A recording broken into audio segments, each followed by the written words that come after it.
Ashama akkam jirtu hordoftoota fi kabajamtoota kiyyaa jira galata rabbii sinillee bakka jiraattanii bakkuma jirtanitti nageenyi isin faana jiraatu jecha egaa viidiyoo eeggadda waa'ee caaltuu hojjedhe mucayyoo maqa balleessin sun ufte otoo mana kana walawwalaa jiru oduu maaddiqqoo irraa labiin goone jedhee dhufe arabni kana ol fuudhii walinaan jette kanallee ol baadhu jette firshaa kanallee asii kaasitti rabbi ishee kaasu malee inda'um soofaa kanallee asjechi bubbutis haxaa'ee walinaan jette jirti. Ani immoo gidduutti margeemoo eenyuuttanii mucaan suni viidiyoo gadhiise waa'ee Muktaara.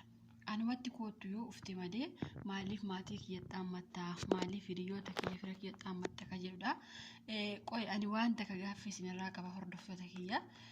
Mucayyoon eeggadda waa'ee caaltuu haasoftee fi caaltuu fi margee kan Muktaar sana hiisise. Isheeni maalitti ooltii fi mucaa sanaaf dhugaa rabbi naaf hin galle garuu profaayilii isaa gadi tuqee yeroo ilaalu mucayyoo sana profaayilii yuutuubii isa duuba jirti.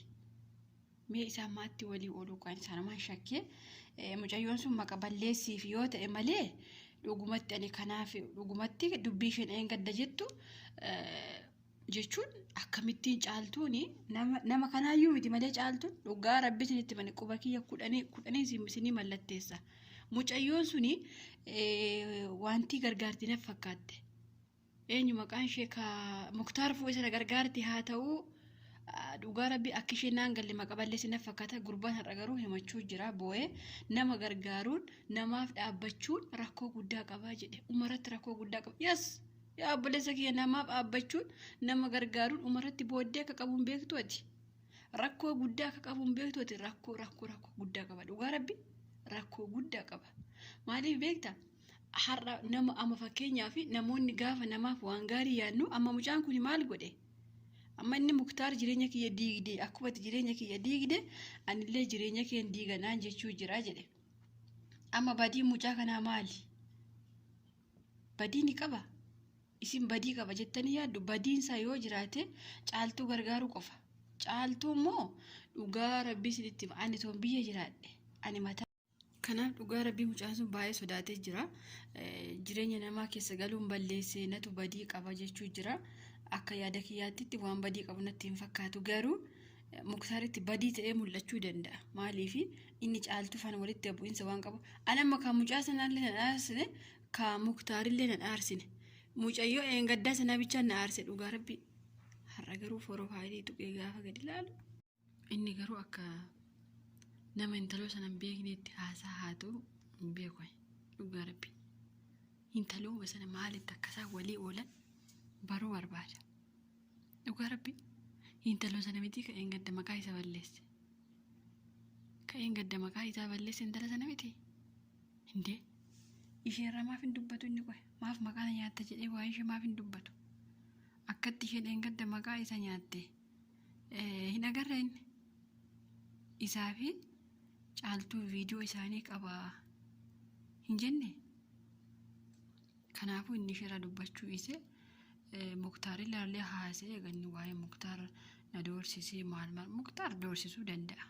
Maaliif nama maatii isaa faana adda bahee waan ta'eef doorsisuu danda'a aare. Garuu intaloo sana maaltu gidduu gasheedha. Intaloo sana waan gidduu gashee hin beekan abadan. Oddoo isheenitti uftee gidduu galtillee hin beekan.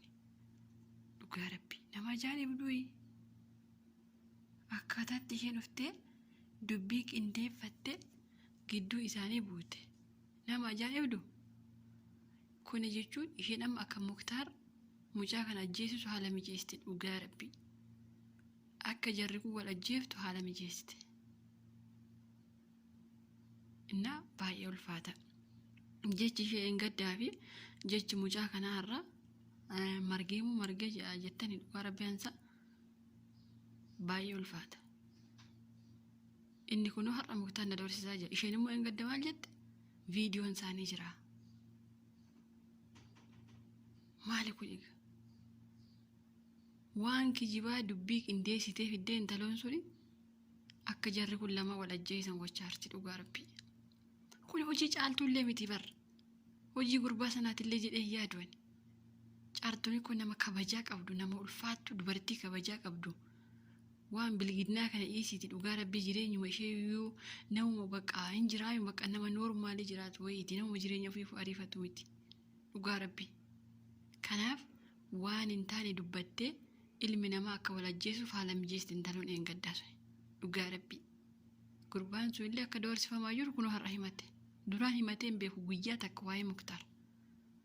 Haa ta'uuti yeroo baay'ee wal lolu hin beekna. Garuu akka har'aa isaa kanatti boo'ee himatee hin beeku. Dhugaa rabbii. Akka har'aa isaa kanatti boo'ee himatee hin beeku. Guyyaa takka isaatti akkanatti boo'u argee hin beeku. Kana hundaa intalooma sanatti dubbii qabaacha. Dubartiin dubbii kaafnaan dafee gadi hin galu. Dhugaa rabbii. Dubartiin ijoolleen dubbii kaafnaan haga namni wal ajjeesu irra gaha. Intalaan sun eeggadda qeeffette viidiyoon isaa hin bira jira. Akkamitti akka isaan maala wal godhan jettee kunoo dhiiraa bira walitti fidde. Ofiishee okattee teessee gammas hin baatu. Akkamitti akka isaa warreeban teessee ilaalte gamma. Dhugaa rabbii. Dubartii humti dubbiin kaasiiname hankaraa keessan ka'e gadi hin galu dafee. Warra dhiiraa wayya barra.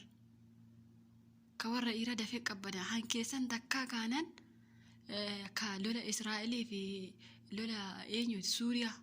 Suuriyaa moo lola eenyu faana waltuma hirteen Israa'eliin akkasi lolli keessan. Yookaan hin dhumatu. Yookaan immoo waliin mootan dubartoonni. Dubartoonni dubbiin kaasiiname. Dhiiraa dhiira walitti hin buusina. Dhiirri takkaa walitti kana haga lubbuu fi baasutti wanti jedha waan ta'eef. Isin utuma dubbachuu iftanii dhugaa rabbii dubartoonni.